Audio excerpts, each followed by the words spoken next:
Welcome back to The Simpsons Taught Me Everything, everyone. And my God, the word is spreading like a hilarious cancer. Word of mouth is yielding me interview subjects I thought that would never grace my desk, liminal space. Where do I do this podcast? Where are we? I'm somewhere where I don't know where I am. Do you see towels? I guess those who subscribe to the video version can answer that with anything, because I'm actually sat in front of a big green screen. But however you envision it taking place, this is The Simpsons Taught Me Everything. I am your host, Mr. Michael Swaim, a guy who knows an awful lot of stuff that he only looked up so that Simpsons jokes would scan when he was a kid. And I dive into and discuss those issues with Simpsons adjacent, Simpsons related friends.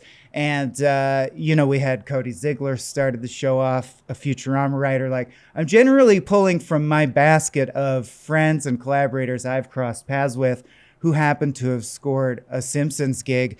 But right now I'm mining this sweet, rich vein of people who were there during the golden era that we all, secretly don't say but think is the heart of the show, and then it kind of falls off after that. But we still love it. It's just a little airborne. It's still good.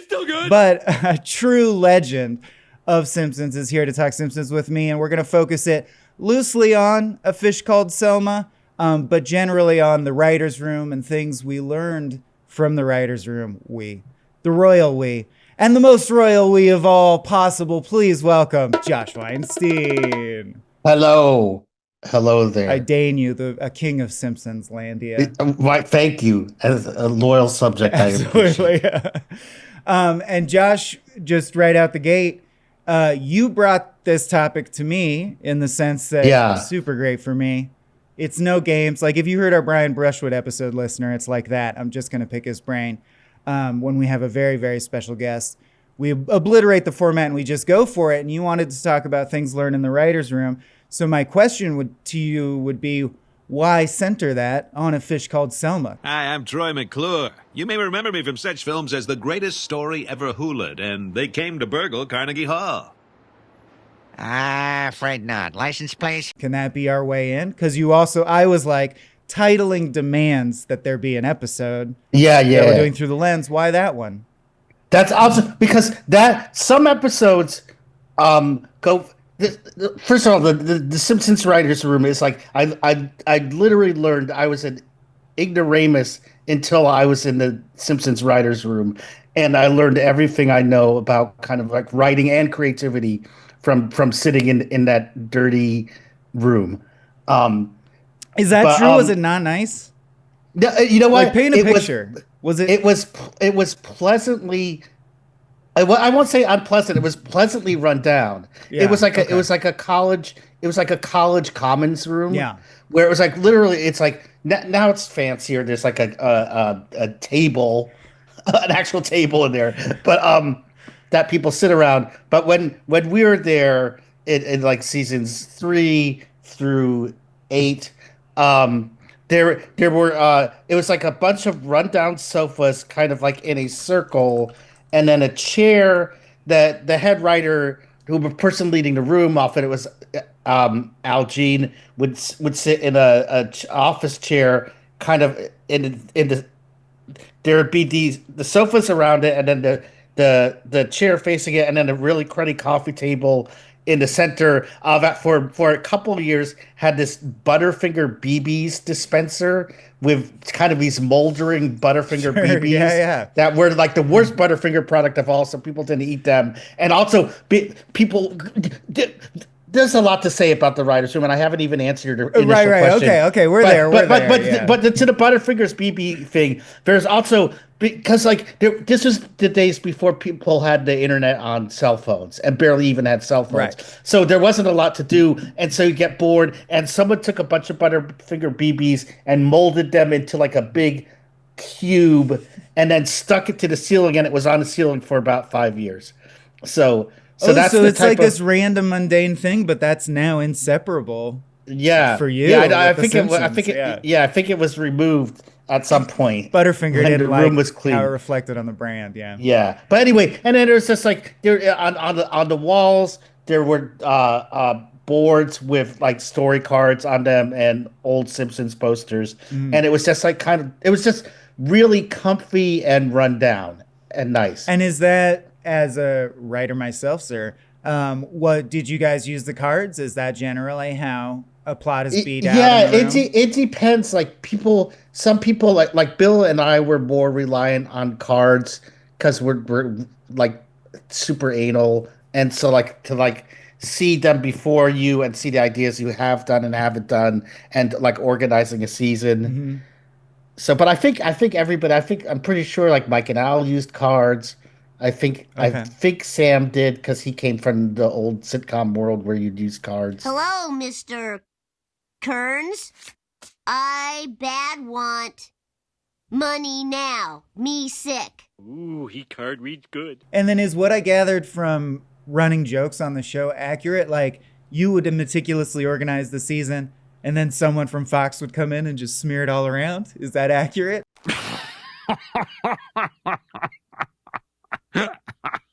No. Or is that just like a No. joke Simpsons likes to make? That's a joke. Nobody from Fox was allowed. They in didn't the, mess in with the, you that much. That's they were great. not allowed in the room. Yeah. At all. They were not allowed in the table reads. And in fact, we were friends with a junior executive, this great guy who's really funny and loved The Simpsons. And we actually had to smuggle him in to a table read unknownst to everybody else because they were not allowed. If they to knew he attend. was an exec, he would be. Yeah, it would be he would be asked to leave. Wow. So that's how non executive involvement it was. And in your impression, from since of course having a long TV career, was that unique to this? Had the Simpsons just succeeded to a level that they weren't gonna mess with the golden It was goose? actually That's like it was special actually protection? it was kind of actually backloaded because when the Simpsons when Jim Brooks, Sam Simon, and Matt Groening sold The Simpsons to Fox, Fox was literally just starting out. It barely existed, and Jim Brooks is this huge movie director, writer, Right. legendary sitcom guy, and so he's coming to them and saying, "I have this show," and I believe that they had an agreement, and from Jim Brooks's head saying, we'll do a show for you, but you can't give us notes." And Right. and from that point Brilliant. on, it Yeah. was that. I think that came from Jim like having done like so many sitcoms and dealt with so many executives. Okay, I so- don't know the exact yeah. story, but it was from the beginning they were not allowed to interfere, and they could give censor notes. Like because Right, that's 'cause legal. they have to, yeah. They have to, but Please, commission notes. we figured out ways to get around. Right. Okay, so you have this uniquely protected space.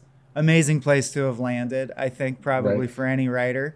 How does the process work? What was so educational for you? Yeah, yeah, it was because the interesting thing is like you're on your first day, at least it happened to us, is we were told by Al Jean, who was running the show with Mike Reese, there's not a lot of rules in a writer's room, but there's a couple. And one is check your ego at the door. Leave your ego at the door. And that's seems so simple, but it's an amazing lesson because when you leave your ego behind, it doesn't matter who's pitching a joke or an idea. It could come from any level of writer, whether someone's starting out or a senior person or even a writer's assistant or just somebody in the room. And it doesn't matter as long as it's a good joke or a good idea. It doesn't matter if the person just started or has been around for 20 years. And so that's a really good thing. And it also means like if you pitch a joke or an idea and the person running the room moves on or rejects it, don't keep lobbying for it. You know, leave your ego behind. It's like if the idea got rejected, you'll come up with something else. And it also, because of that too, that really leads to a hugely collaborative atmosphere. Because like on certain shows I've heard, like Saturday Night Live, which are incredibly, insanely competitive, You're right. people are actively fighting to ruin somebody else's idea or get their other idea shot down. But To keep their job in some cases. yeah, to keep their job. But on The Simpsons, you're rooting for other people to pitch funny jokes or good ideas and then build on them. And so it's like, and A Fish Called Selma is a really good example because some scripts, for example, like scripts by people like David Cohen, come in so like the Poochie episode. Its first draft was like 75% what made it to the air, and Wow. that's really Yeah. rare. Ruff, Ruff! I'm Poochie the Rockin' Dog. Hi, I'm Troy McClure. Some writers are amazing, but most of them, including like us when we were starting out, your scripts get totally rewritten. And A Fish Called Selma was also like it was a freelance episode Okay. because so And because were you guys what's super early in that? Like, were they hiring out of outside, freelance at that time, or were you early? yeah, we were. I mean, that's how we wrote our first episode, which was 100% rewritten, by the way, by the Rubens March Gets a Job. Last week, some Jehovah's Witnesses came to the door and I wouldn't let them leave. They snuck away when I went in the kitchen to get more lemonade. Yeah, lemonade is good. What's nice about The Simpsons, and it's even before it was Writers Guild, now it's Writers Guild, but the Writers Guild has a rule that you have to give out 2 outside scripts a year to give new writers a chance. Yeah. And so that's a kind of like, and it also spares the writers in the room because it's like 2 scripts you don't have to write. Except you always have to, no matter Rewrite. how great the Yeah, freelance writer is. And the freelance writer who wrote A Fish Called Selma is a brilliant writer named Jack Barth, who's a friend of mine too. But it's just like your script is going to be rewritten if it's your first Simpsons Because script. it's our home. It's our we know. Yeah, all the and little you details, just can't no matter how much you think you know the show until you're in the thick of it, you can't. And so a script, a freelance script, is going to have a huge number of rewrites. So A Fish Called Selma is a great example because so much came out of the room, including the infamous Planet of the Apes musical, which to me is the perfect best example ever of room writing. Troy, Mac Parker. Ever hear of Planet of the Apes? The movie or the planet? The brand new multi-million-dollar musical. When you had submitted the rough, was the offer there? Was the concept of a Planet of the Apes musical in there? Or was it just like Troy will get some job? Like how nascent was it? When we pitched out I think because we're also like story conferences as well before even assigning the scripts.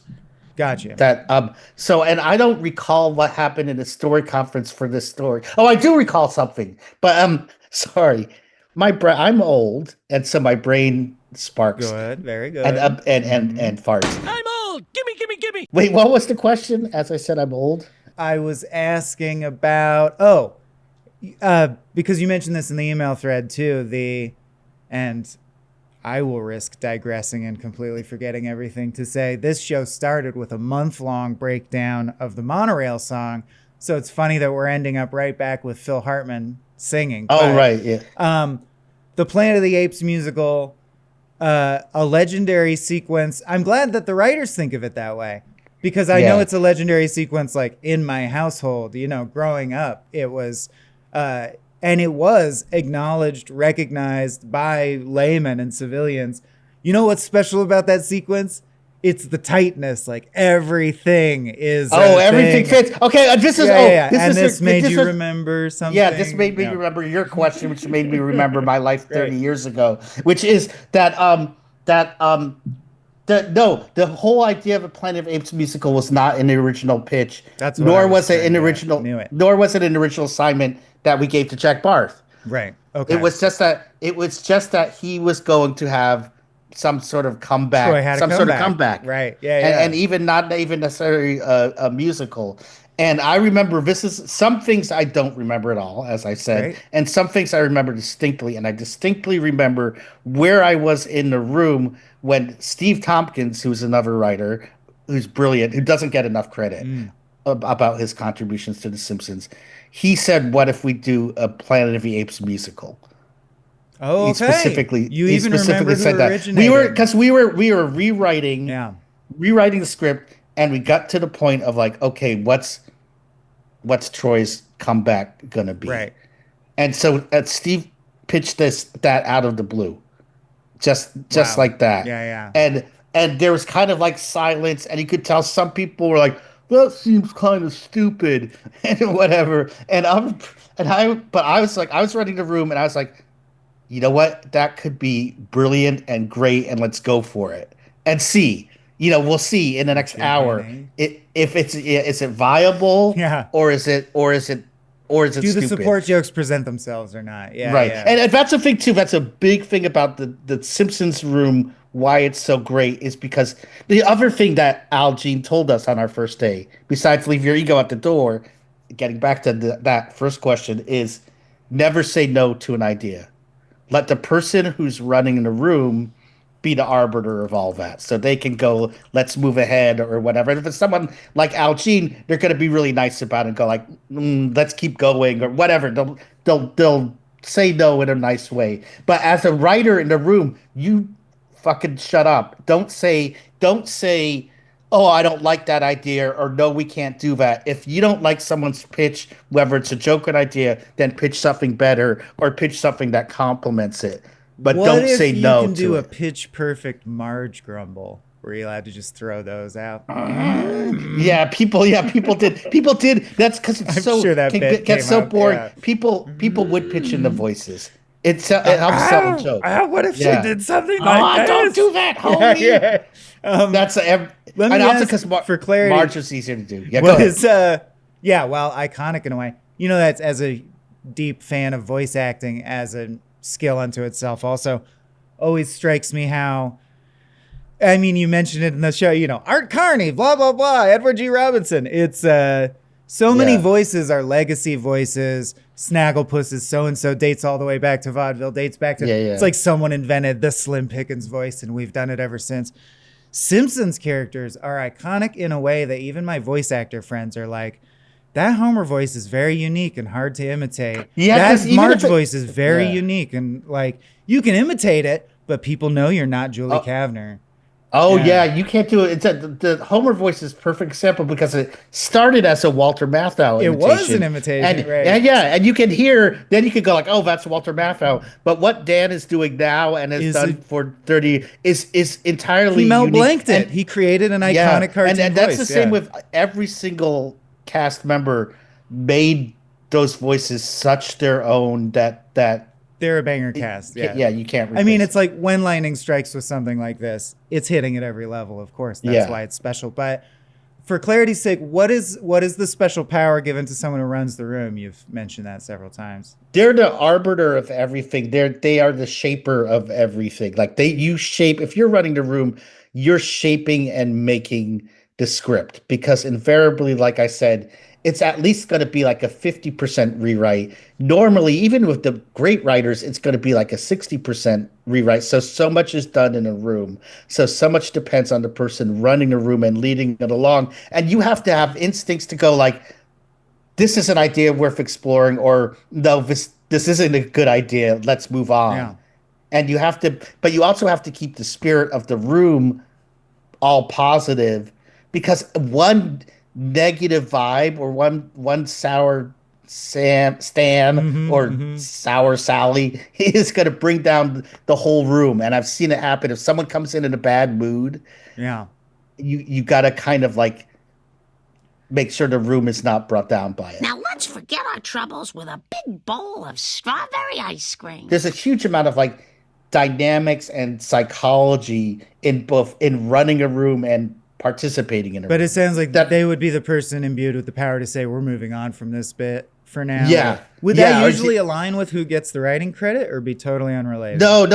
That's the lovely thing about The Simpsons that some people might say is unfair, but I think is hugely democratic, is whoever is assigned the original script gets the credit, Even if it's 100%. even if it's 100% Yeah. rewritten. And that's They happened have to to us. live with that. Yeah, They have And to it's- have yeah, people tell yeah, them, or Steve Hands they- is great. And you go, I didn't write fucking Steve. Yeah, that's a Bill. Luckily, Bill. It's like that was one where Bill got the credit for what For he a thing wrote. he thought of, yes. Right, but it's like there are also people who've made careers on having credits that were Bit that had nothing to do with them. Yeah. yeah. Interesting. But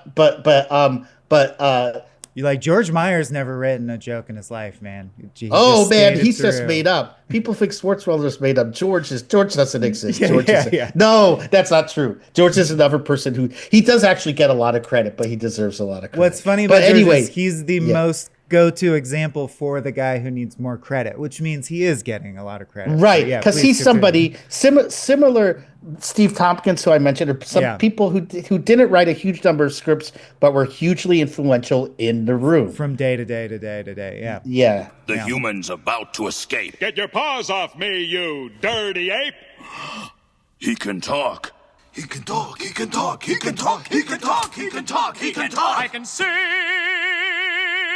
Okay, back to Fish Called Selma. right. You mentioned the inception of the idea just originating organically from one mind. Take us through Yeah. it, snowballing, Okay, bouncing around the room. Okay, so this is so, and I'll take the credit for approving the idea. That's the credit I get. But it just felt like this could be really crazy. And also, by the way, I had never seen the movie.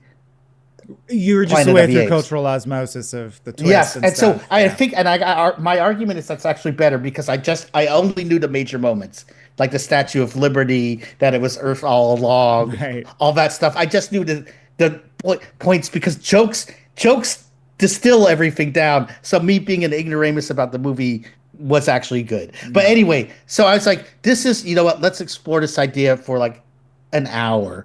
And if we don't come up with anything else, we'll move on. But this just feels fruitful. And we started talking about it. And then somebody mentioned Dr. Zaius, and I said, rock me. I think I said, rock me, Dr. Zaius, or thank you, Dr. Zaius, because my friends and I had Rock Me Amadeus was a thing among me and my friends that we really liked to talk about Got and it, parody. got it. And we had this Yeah, whole yeah. thing where we'd say like, thank you, So Amadeus. you're throwing and out all these- rhymes. What could it parody? This, Right. this, So Rock Me anyway, Amadeus? Yeah. so I said that the let's do Dr. Zaius version of that song. Dr. Zaius, Dr. Zaius. What's wrong with me? I think you're crazy. Want a second opinion? You're also lazy. Dr. Zaius, Dr. Zaius. And people, and I was like, that seems really good. And we kept talking about different things. And at one point, and when we're talking about the song, I Hate Every Ape I See. I hate every ape I see, from chimpanzee to chimpanzee. No, you'll never make a monkey out of me. Oh my God, I was wrong. Yeah. The moment when David Cohen pitched from chimpanzee to chimpanzee, Yeah, there was my boy, a like Cohen. there was like a stunned silence where everybody knew somebody had just pitched the greatest Simpsons line ever. That's a hit record. And yeah, that's a hit record. And that's like that was the moment where it's like, we have to do this. We're doing this, even just for that line. But it's like it was a thing where like I think from that moment, but it probably was sooner, when somebody else in a Democratic room like The Simpsons pitches a great joke, you suddenly get the endorphins going, Totally. and you are able to pitch better jokes. So it's a case of everybody in the room started pitching these really great lines. So it was totally like everybody in that room that day, and it probably like maybe 6 people, had got some Got line. fingerprints on it. Yeah. Yeah, had fingerprints. And for example, the whole thing, that vaudeville thing of, will I be able to play the piano couldn't and all this before. stuff, that's a corniest vaudeville thing, and Old I cannot joke. remember if George pitched it or he just loved it so much that we did it. But it was this He crazy protected amalgam. it, yeah. Like if a writer had pitched you this whole idea and go like, it's going to be rapping and breakdancing and then vaudeville routine, you'd probably go like, that just seems crazy. Thin it out. But Yeah. but because it was all pitched organically, one idea after the other, and by the way, the whole thing was conceived of, pitched, and written in like 2 to 3 hours. It was done in that afternoon. I love you, Dr. Zaius.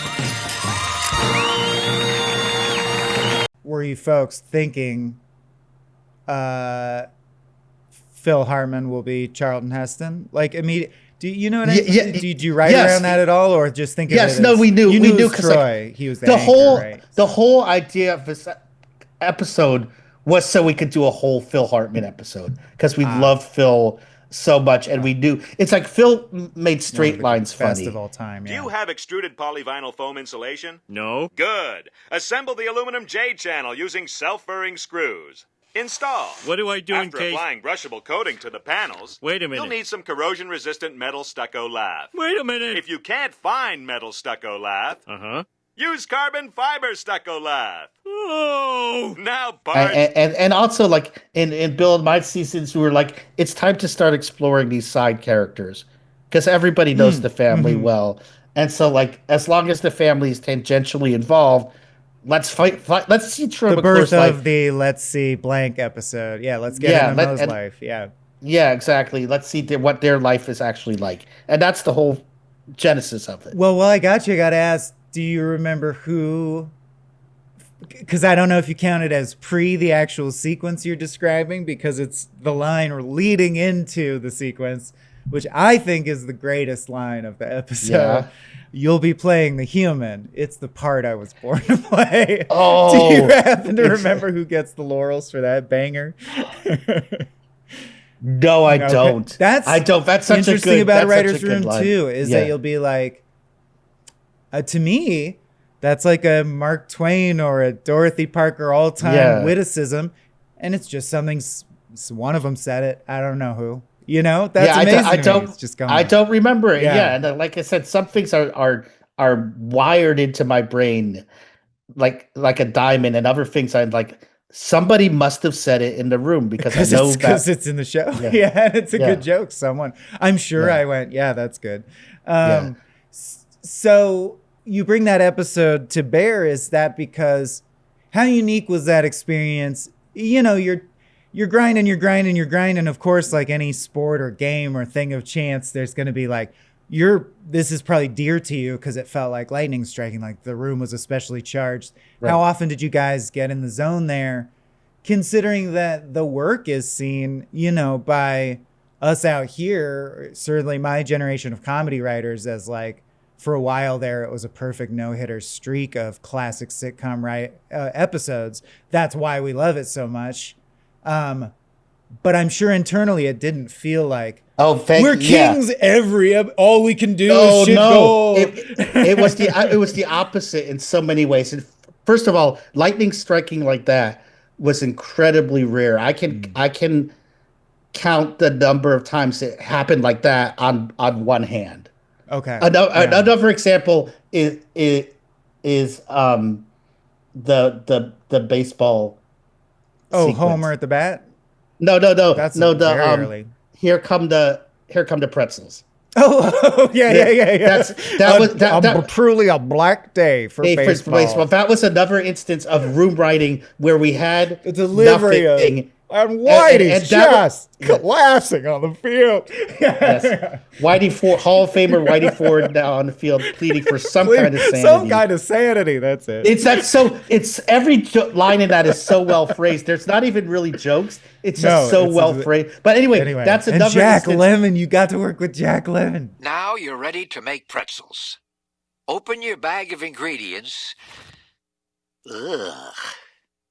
Check for millipedes. Ugh.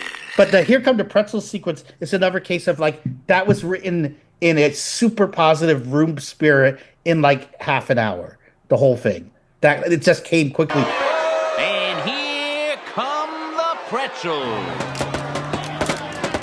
No, don't do that. You're supposed to be tasting them. Normally in the Simpsons writers' room, you would have like 20 minutes of silence with people thinking like this of like, how am I going to come up with this groundskeeper Willie line? Right, Or yeah. how am I going to come up with this funny sign for a Home Depot style place or whatever? It's like, it's really, there are more long moments of silence and heavy thinking than people coming up. And then for my pitching experience, ideas also left and right. checking, because you're more using the mathematics of what you think you know is funny versus the gut feeling. So after 20 Right. minutes, you're like, and the joke will be that.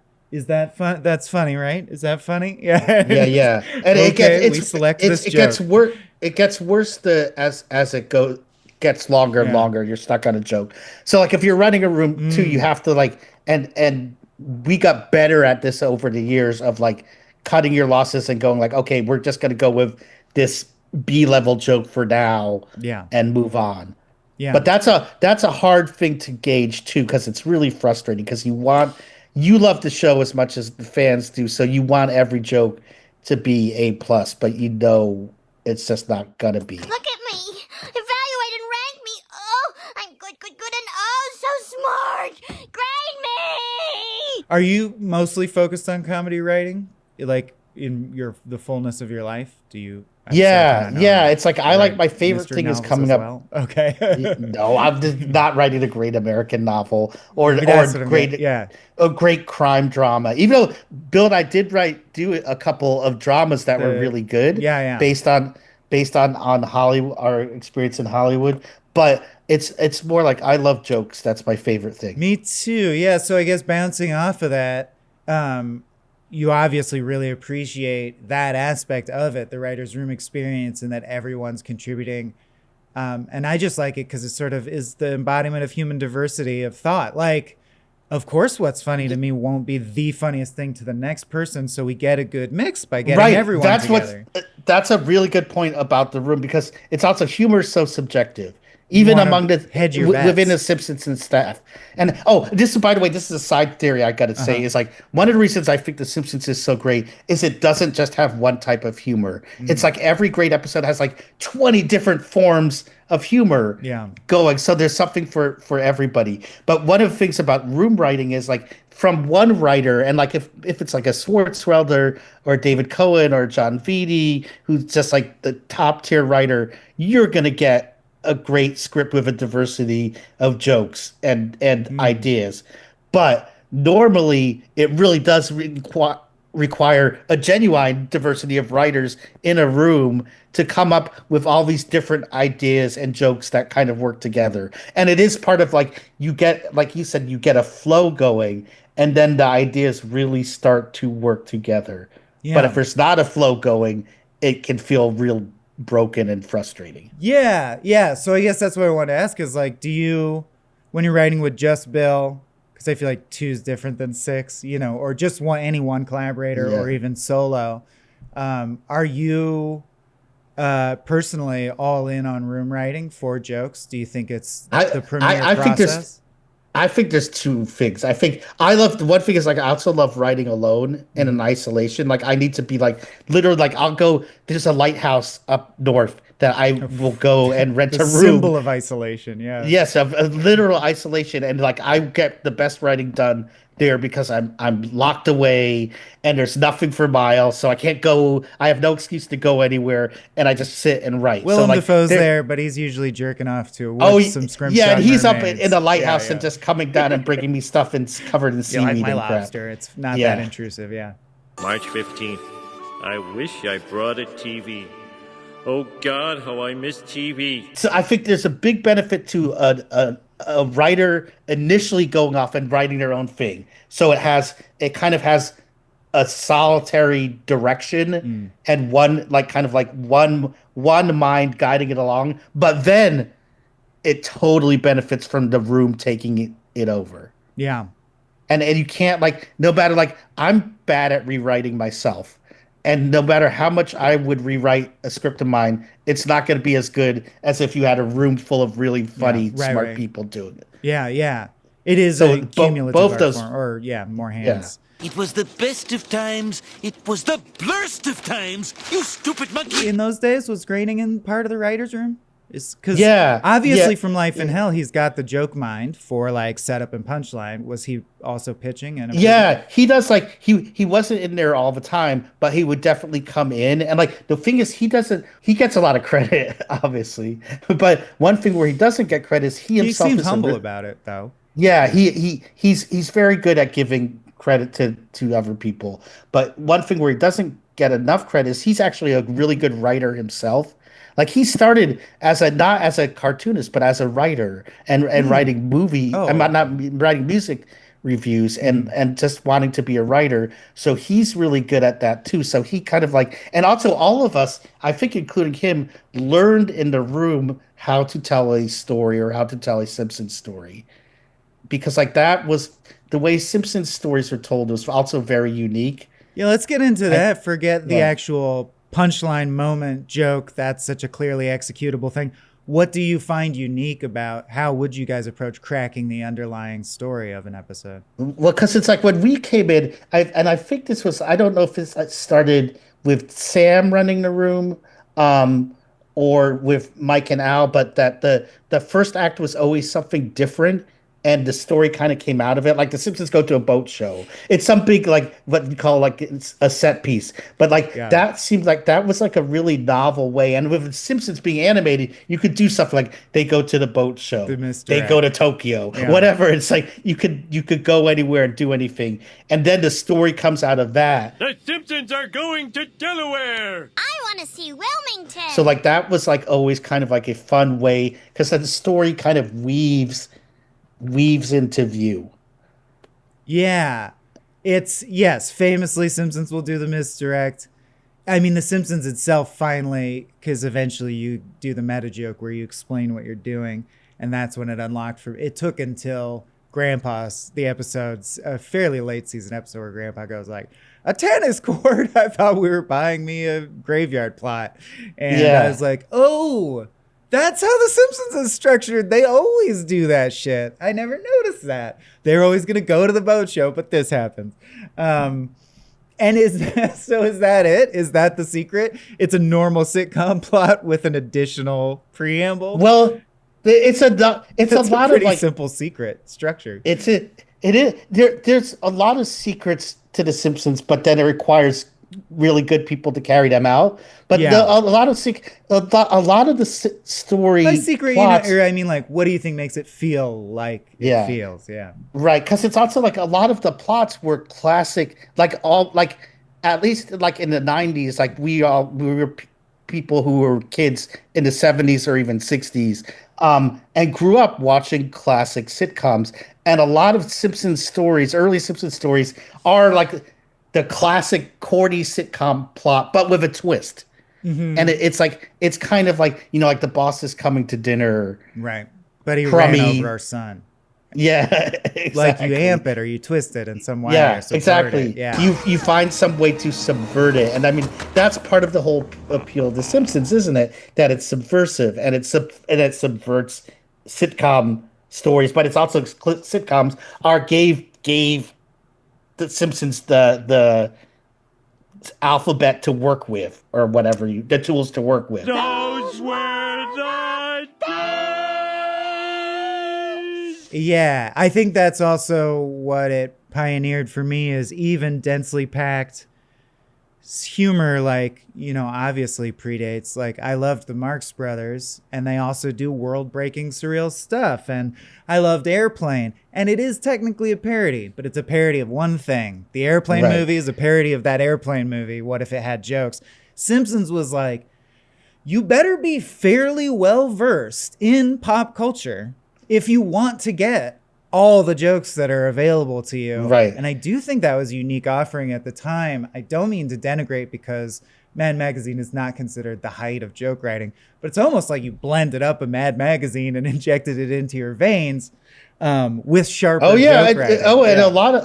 a lot of us, and probably a huge number of and I'm not an original writer, but the original writers and then the second wave in writers there. like us, Sure. like we grew up with Mad Magazine. There wasn't a Simpsons for us growing up. Mad Magazine was the Simpsons for us growing up, Right. Because it was the only thing that like did the parodied meta pop culture. commentary thing, yeah. And it wasn't that hilarious, but it was fun. It was fun to look at and read. That's, I mean, I'm old enough definitely to have enjoyed Mad as a little kid, and I clearly remember it was almost the same thing I had with Marvel Comics, where I'd go, wow, the idea of Spider-Man is so cool and this drawing's so cool. And then I'd read the comics and always go like, yeah, this story was whatever. But the idea of a Spider-Man, similar with Mad Magazine, I'd be like, if these jokes were good, this would be so funny, boy. Yeah, exactly. So you keep reading it Yeah. and like you hope to laugh and you don't, but you're the kid. Or you like the So art, it's like, and you generally yeah. are like Sergio's a Yeah. great artist or whatever. Why don't we call it Everybody Hates Raymond? Well, we stayed up all night, but it was worth it. There were so very few antecedents, I think that's the right word, to the Simpsons. But there were things like more shows like SCTV Sure. was a huge influence, and I know also was a direct influence on Matt Groening for wanting to create a whole town, have a whole funny town. yeah, yeah. Was actually based on SCTV taking place in this town Right. called Mellonville, and it Was Soap So- talked about at all? you know, I think the older writers and people like Sam Simon probably were influenced by Soap. Like I was too, I didn't One that seems way understand ahead that. of its time. Yeah, and when I was a kid, it was on the air, and I was like, I didn't understand that it was a parody. I just thought it was like a weird, bad soap, so I didn't understand it.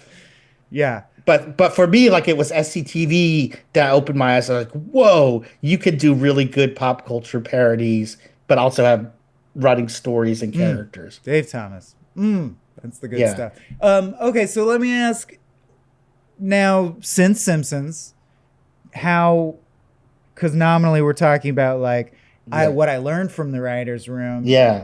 How have you applied that going forward? Like when you, did Mission Hill have a robust writer's room or just on any job when you go in, are you trying to bring the writer's room process with you? You can't really control that in some productions. Yeah, right? well, you can if like you're, and I know a lot of people and people who have had way more success than I have. People like Greg Daniels carried the Simpsons writers room feeling and rules and demeanor with them to every show they've done. Because I know, for example, like people like working on The Office and all that was very collaborative, Similar, yeah. and you see the results. It's a hilarious, great show, and I and other people, and like David Cohen on Futurama, and we bring the Simpsons room to whatever room we're running or working on. But if you're running a room and running a show, then you can, because then you know to hire writers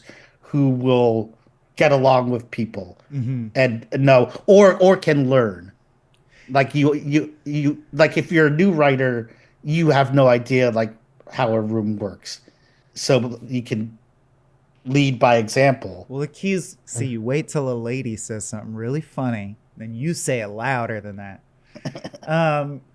No, I'm not even sure if you know what network you're on right now, but it's Cracked. We are technically the brand inheritors of Cracked magazine, the spinoff of Mad magazine.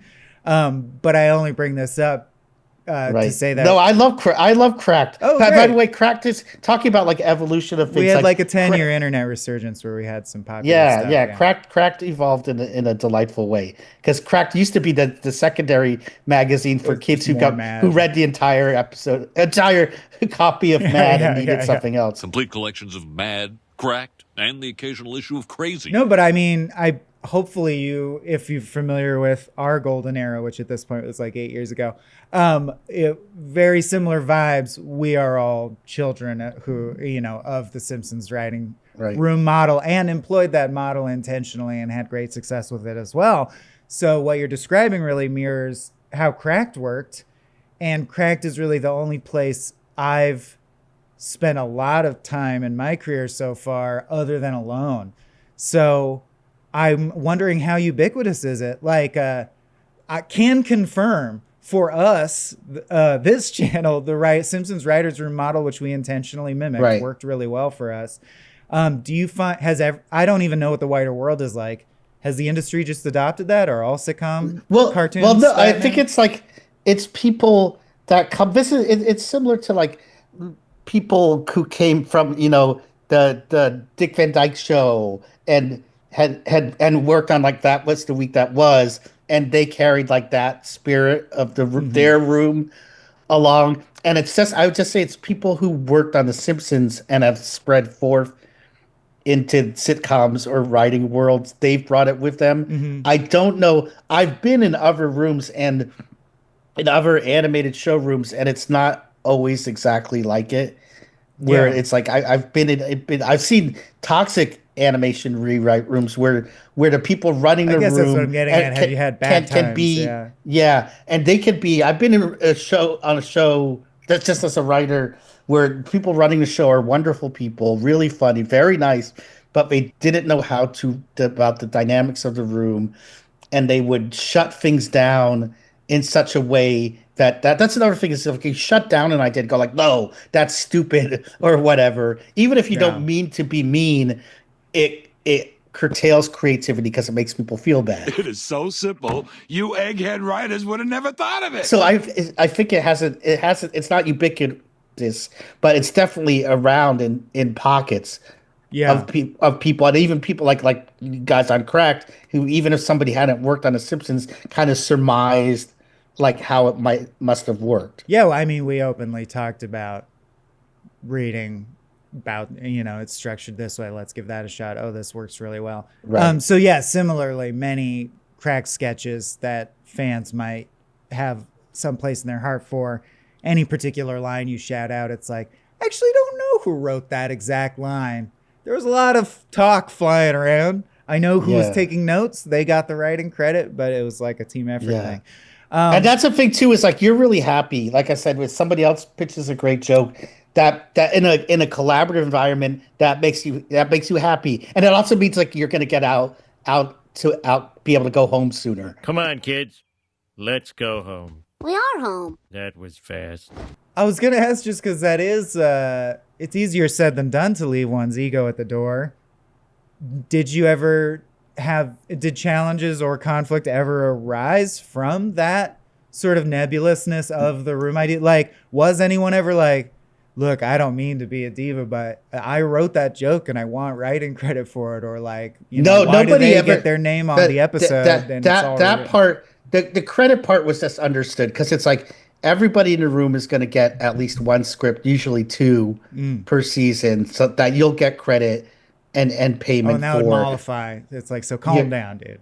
Yeah. So Yeah. you're going to get it, and it's also it's like this is a great communal affair, and you should relish it and get joy that people are actually enjoying the You're work lucky to be here that doing this. It's so fun for work. Are yeah, you and kidding it's me? like, yeah. and it's also back then in the 90s, before the internet was really prevalent at all.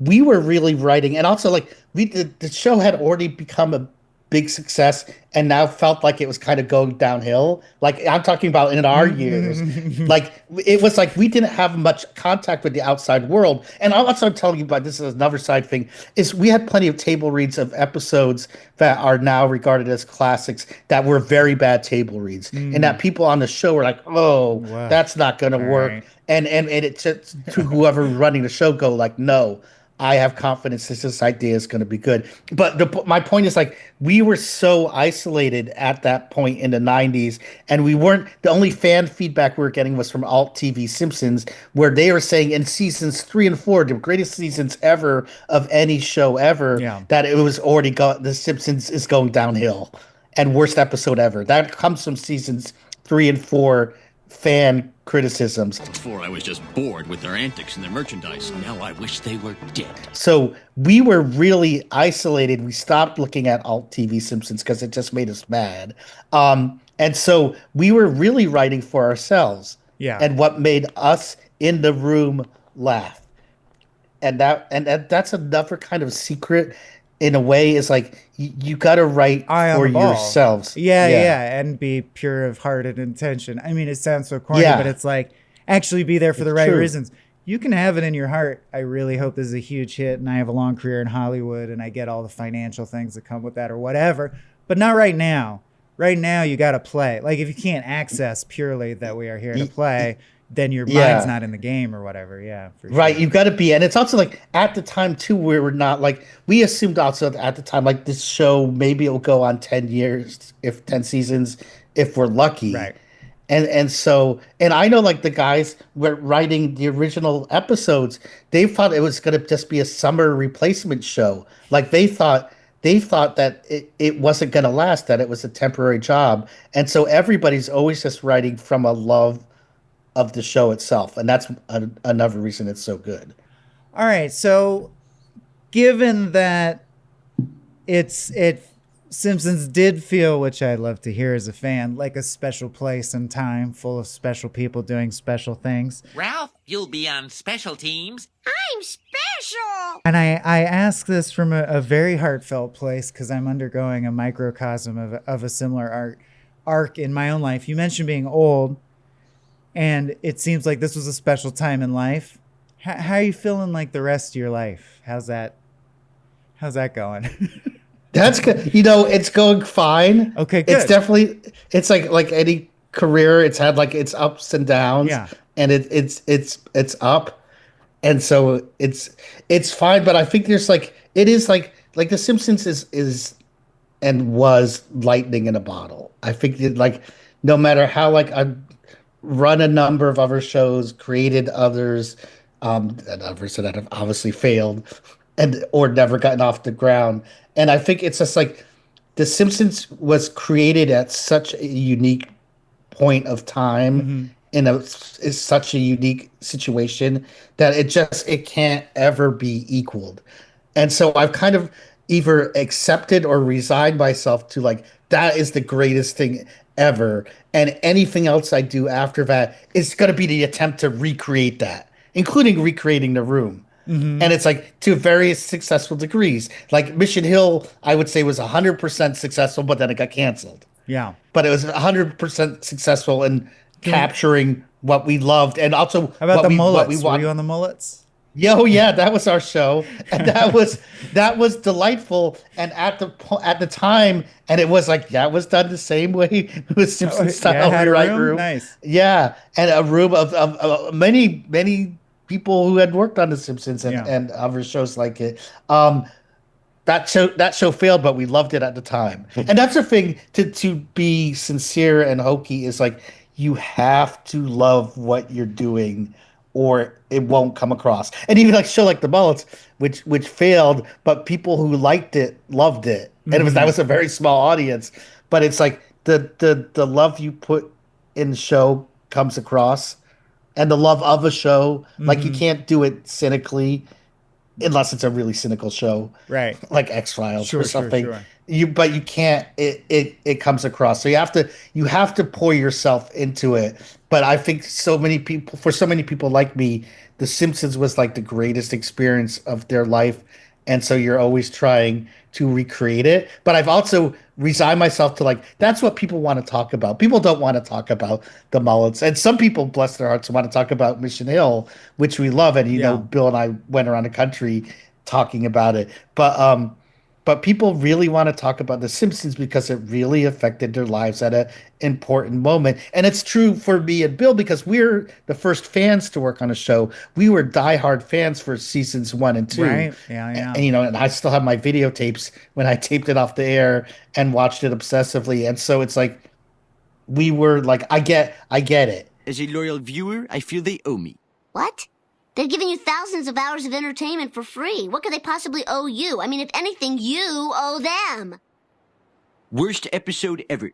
Right, like you said in the legend of The Simpsons early history, you guys are considered like the first outsiders to get in. Yeah. You're like the very first second wave of writers. Yeah. Yeah.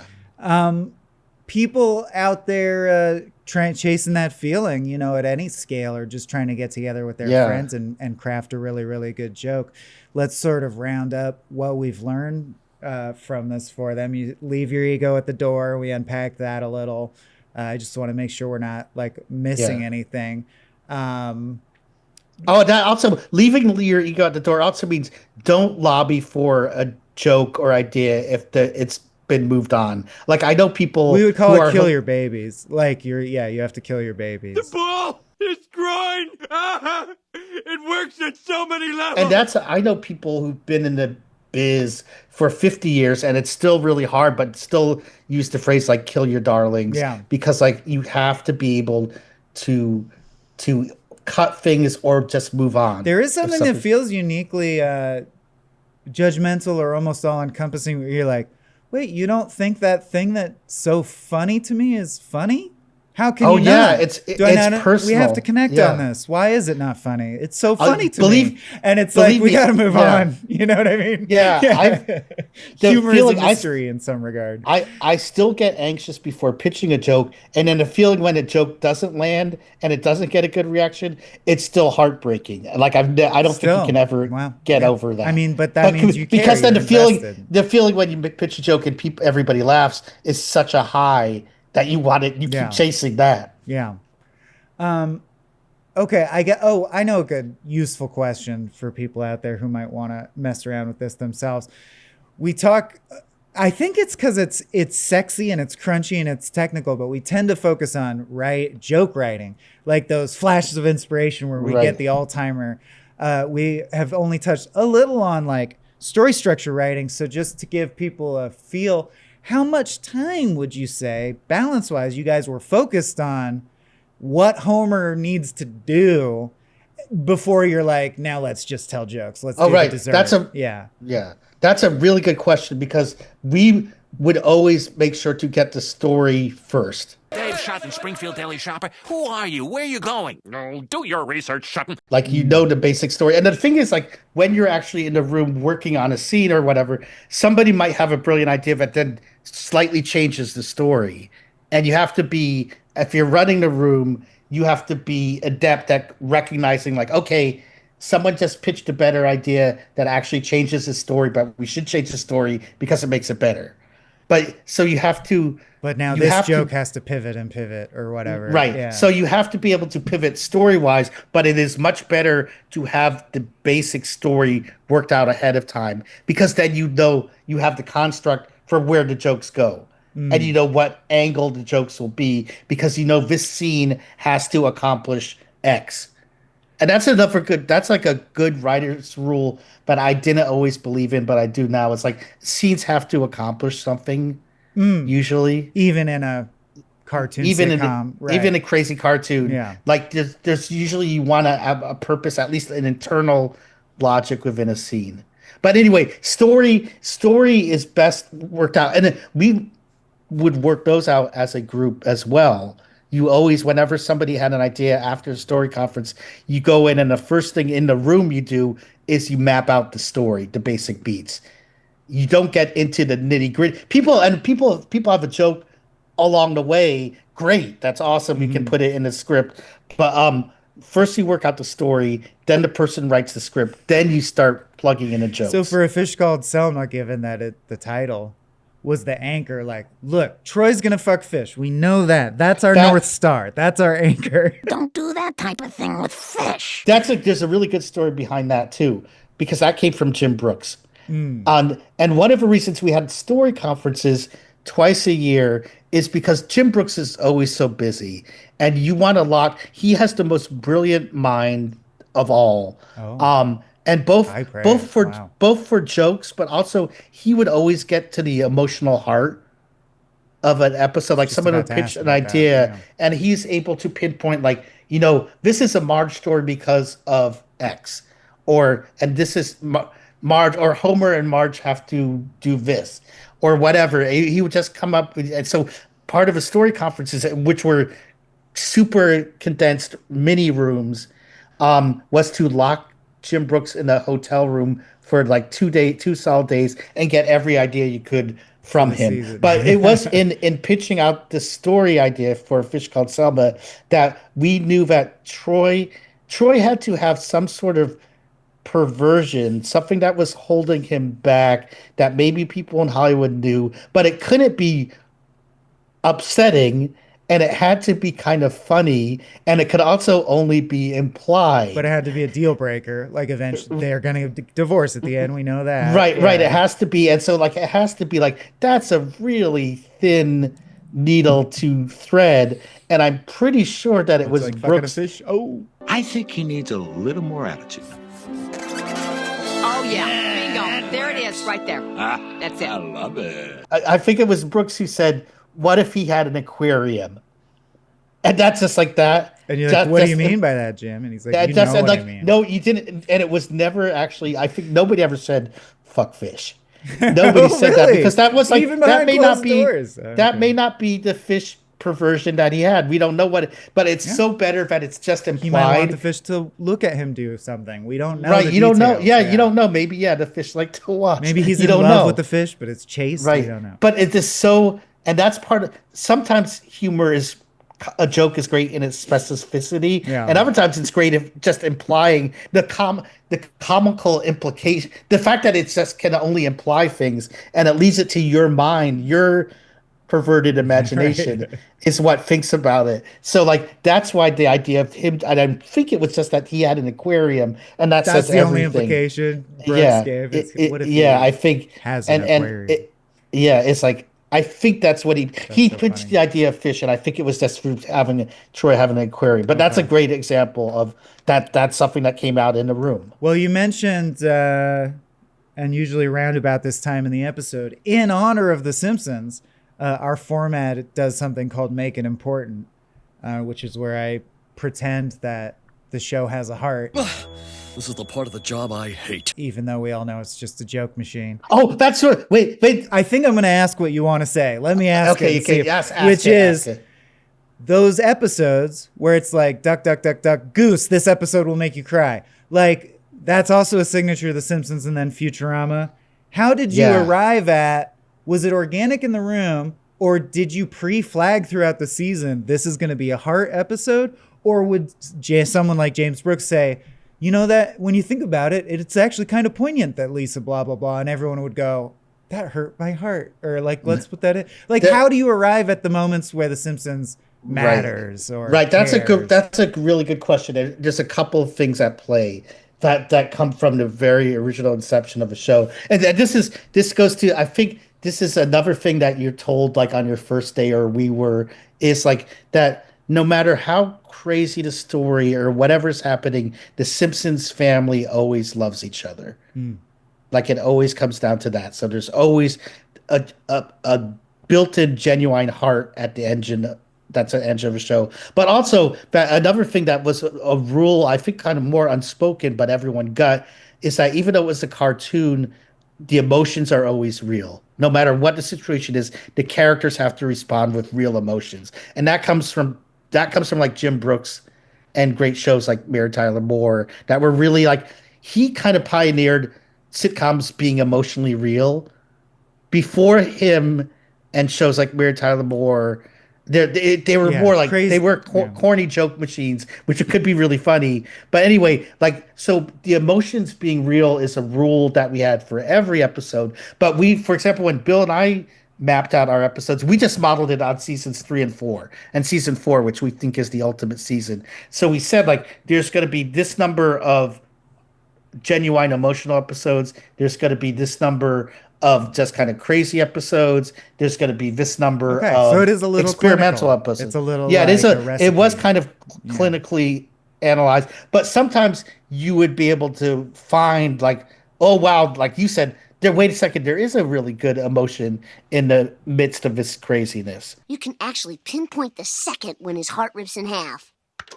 And now.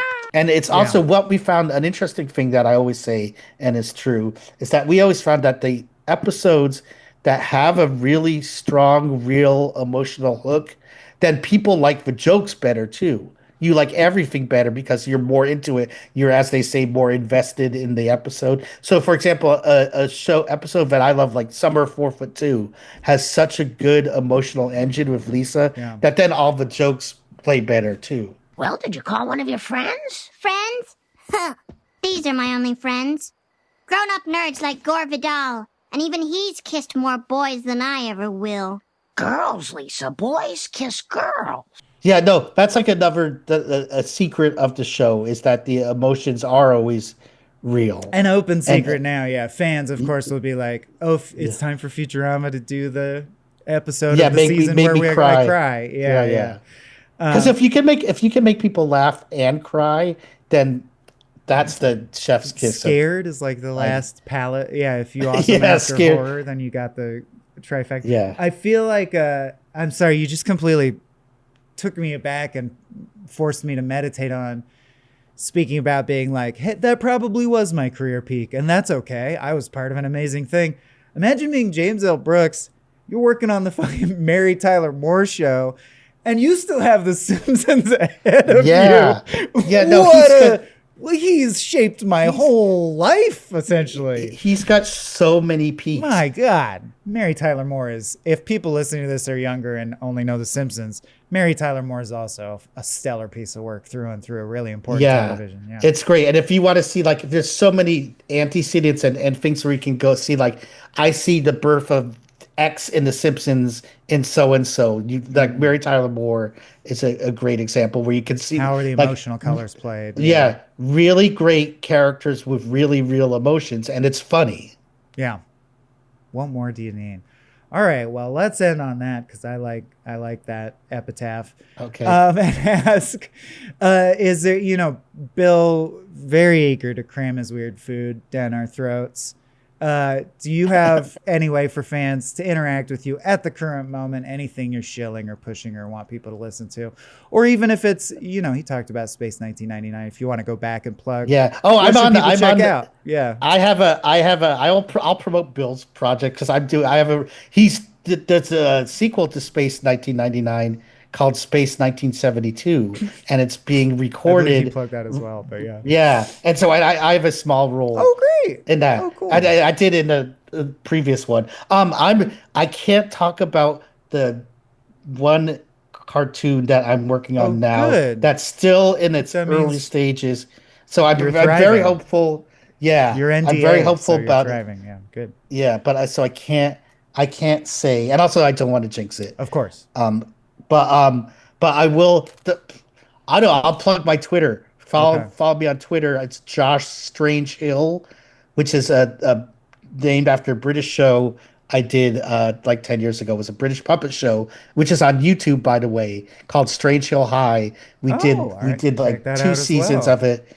You should check it out. It's really weird and funny. It's a kids show, I love but it's super. And as the final epitaph or whatever, that was done. I did that in England, and I introduced the idea of a writer's room to doing this kids show. So we actually had, even though writers were in different parts of England, we came together in London and Manchester as a room and followed the same Simpsons things to develop and write all the episodes. That's awesome. There you go. And I am a big believer in, I'm sure you can feel it.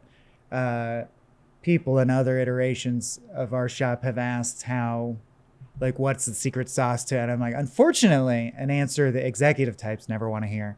Part of it was that we didn't skimp on working really, really hard and caring, and trying harder than the next shop over to make sure it was perfect.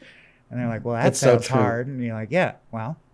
Anyway, feel like I got to chat with something of a kindred spirit today. Really grateful for you taking the time, Josh. Yeah, Thank that you was so fun. much. And I think we're out of here. Yeah. That worked so well.